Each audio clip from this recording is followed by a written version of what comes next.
Tracy fans, stand by. Here comes Dick Tracy now.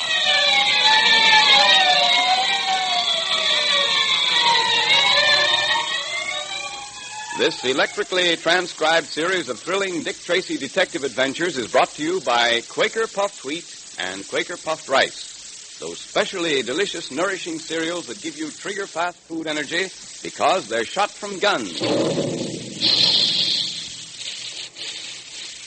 Remember the sound of those big Quaker guns the next time you sit down to a tempting dish of crisp, crunchy puffed wheat or puffed rice for breakfast. And remember the special Quaker process and moisture-proof package that makes Quaker Puffed Wheat and Quaker Puffed Rice so firm and plump, so much more delightful than ordinary cereals. Puffed wheat and puffed rice are especially easy to digest, too. Each grain of sun-ripened wheat or rice is actually exploded to 8 times its normal size as it's shot from the guns. Each tiny, hard-to-digest food cell is unlocked, but all its quick food energy, all its goodness is retained and released to you much more quickly and easily. So join the thousands of happy, healthy, puffed wheat and puffed rice fans tomorrow morning. Enjoy the tasty, nut-like flavors of those 2 swell cereals. Eat puffed wheat one morning and then puffed rice the next. Ask Mother to get a package of each from the grocer displaying the Dick Tracy Secret Service Patrol Headquarters sign right away. The notorious outlaw of the great Northwest, Vernon Kyle, has terrorized the inhabitants of the town of Pitchblend in the Yukon into sharing their mines with him. Kyle planned to force the miners to ship their pitchblende ore, containing radium, to Peel River by way of his airplane instead of dog sled, obliging them to pay very highly for the privilege. Dick Tracy's arrival inspired the downtrodden miners to refuse. Naturally, Kyle's next move is to do away with Dick Tracy. In our last episode, Dick was sitting in the cabin of Captain McKean of the Northwest Mounted Police when he noticed a sinister figure lurking at the window. Dick immediately started talking to Junior in code. What was Dick saying? Hey, why all this talk about football? If you fellas have run out of things to talk about, well, we can deal some three-handed bridge. Well, Captain, Junior and I are just brushing up on... Now, Junior, now!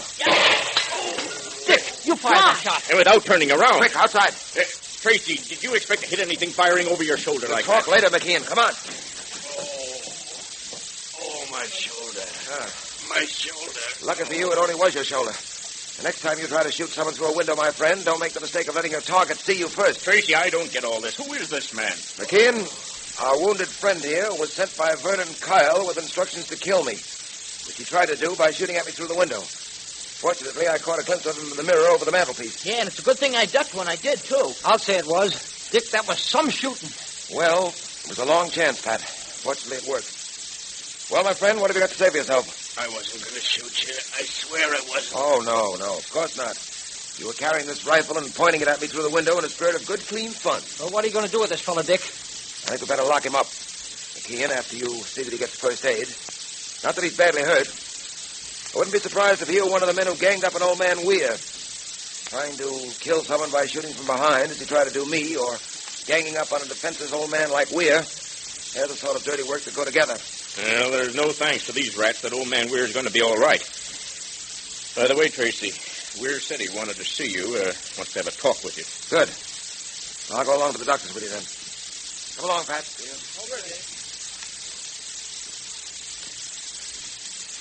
Well, Weir, I'm glad to see you're feeling so much better. Thank you, Mr. Tracy. The doctor's taken excellent care of me. I thought I was a goner after the way Torp and his mob beat me up.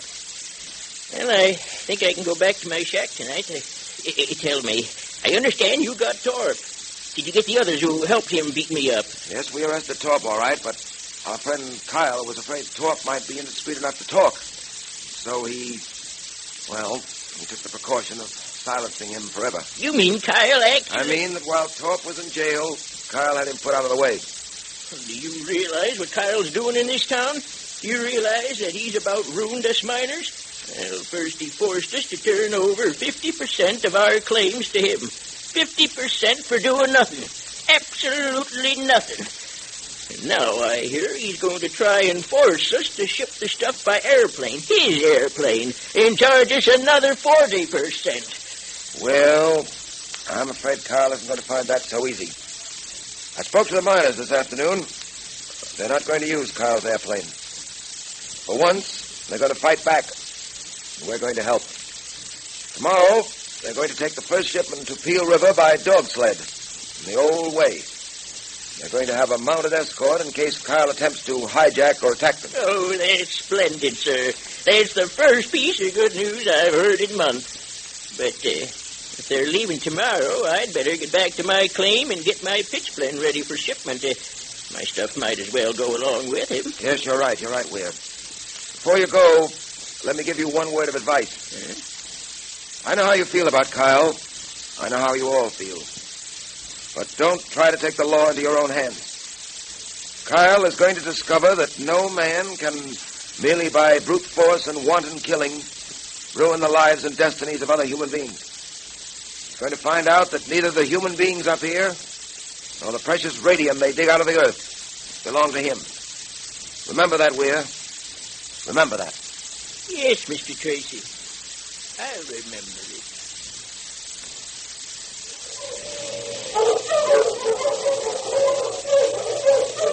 Well, Tracy, the dog sleds are about ready to start for Peel River. Still feel you want to send Patton along with them? Yes, I do.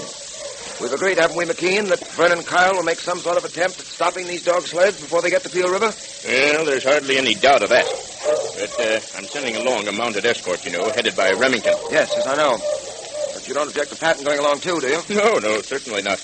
You see, he'll be my personal representative on the trip, since I made certain promises to the miners. I understand perfectly, Tracy. You don't have to explain. Well, Dick, looks as if we're about ready to start. Yes, Pat. Another few moments at the most. Gee, Dick, can't I go along, too? Boy, I'd give anything to ride all the way to Peel River in one of those dog sleds. I know you would, Junior. But I'm afraid this trip isn't going to be a pleasure jaunt. There may be trouble. I'd rather you stayed here with me. Well, all right, Dick. Anything you say. Tracy, look. There's Vernon Kyle. He's coming over toward us now. Yeah, I see him. It'll be an interesting interview. Very interesting indeed. Well, if he starts anything, I'm going to let him have it right from the ground. Oh, easy, Pat. Let me handle it. Well, if it isn't the famous Mr. Tracy, huh? What are you doing? Giving the miners your blessing before you send them out into the great beyond? Kyle, to put it bluntly, and that's the only way I'll put it to you, you're not welcome here. Oh, I'm not welcome, Tracy. I'm welcome everywhere. I run this town, and every place I go, I'm welcome. I think you've just about worn your welcome thin, Kyle. Is that so? Well, let me tell you something, Tracy. Hold on. You can say your piece without poking me in the chest with that riding whip of yours. Now, get this, Tracy. Whether you like it or not, I run this town and the people in it. In the first place, I don't like it. In the second place, you're not running this town any longer. Now, listen, those miners may think they're saving money by shipping their stuff through to Peel River by dog sled, but they're not. They're going to find it's a lot more expensive. Huh. Your anxiety to save money for them is very touching.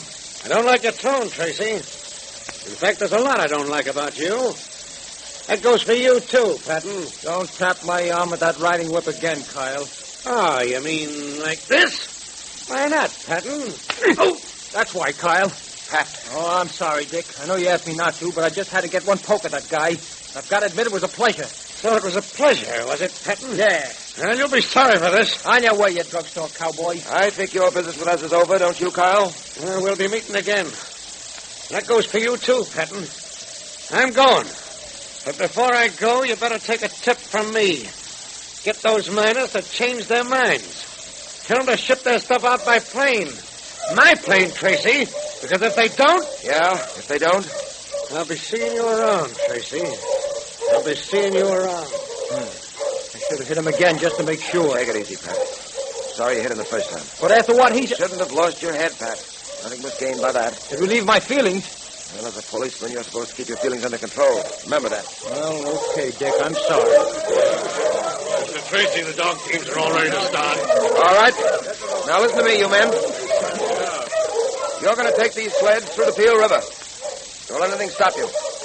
You know as well as I do that there'll be an attempt to stop you. But you've got to prove to yourselves that you can do it. That you have the right to transport your pitchblend any way you want to. And that means without the help of Vernon Kyle and his airplane. Get going now, and good luck to you. Come on, Dick. I'll see you in 2 days. Take care of yourself, lad. Keep an eye on those dog sleds for me. Don't worry. We'll be all right. So long, Junior. So long, McKean.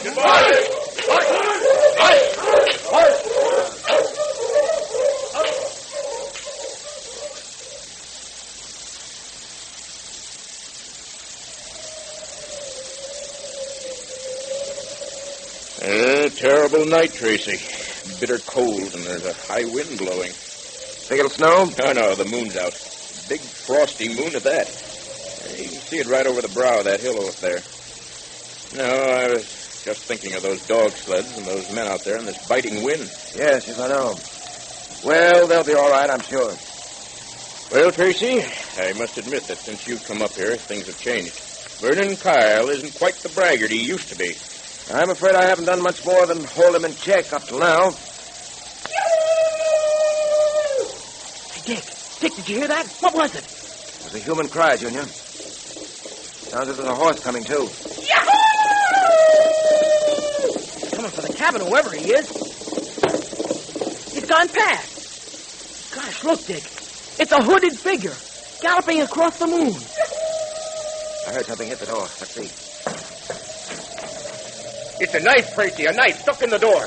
Yep. There's a note attached to it. What's this mean, I wonder? Well, we'll read it and see. It says, "You cannot win alone against the snake that calls itself Vernon Kyle. I will help you."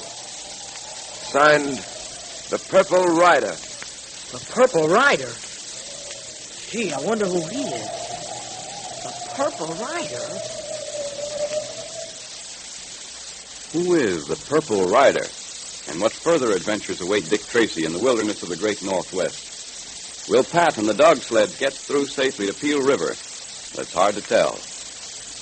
But now let's stand by for our Dick Tracy Secret Service Patrol meeting, brought to you by Quaker Puffed Wheat and Quaker Puffed Rice, those two specially delicious, nourishing cereals that are shot from guns to give you trigger-fast food energy.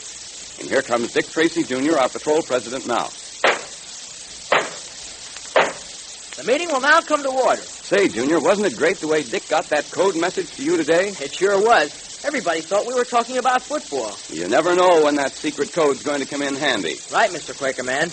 And you know another swell thing about being a patrol member is that you know the secret handshake. Didn't Dick Tracy use that secret handshake to let you know who he was when he was disguised as the Apache, Junior? Yes, and boy, was I surprised. You know, a lot of patrol members use the secret handshake all the time to recognize each other and to find out whether other fellows and girls belong to the patrol without saying a word. And that's the right way to use it, too. Listen, boys and girls, if you're a member of the Dick Tracy Secret Service Patrol or of the National Girls Division, use the secret handshake the way you should. Read your code book. It's full of swell things to do. And if you haven't joined the patrol or the National Girls Division yet, join now so you can get in on all the fun we have together. That's right. Dick Tracy wants you to be in the patrol. It's easy to join. You just tear the tops off 2 packages of Quaker Puffed Wheat or Quaker Puffed Rice, and then print your name and address on a plain piece of paper. If you're a boy, write boy at the top of the paper. And if you're a girl, write Girls Division. Put it in an envelope with your 2 box tops and mail it to Dick Tracy, Box L, Chicago. Then you're a pal of Dick Tracy's, too. And we have a great time together. And Quaker Puffed Wheat and Quaker Puffed Rice breakfast taste just wonderful. These 2 delicious cereals are shot from guns to give you trigger-fast food energy. So look in the pantry today. And if you don't find any of those famous red and blue packages, ask Mother to get you some of each at the grocer's right away.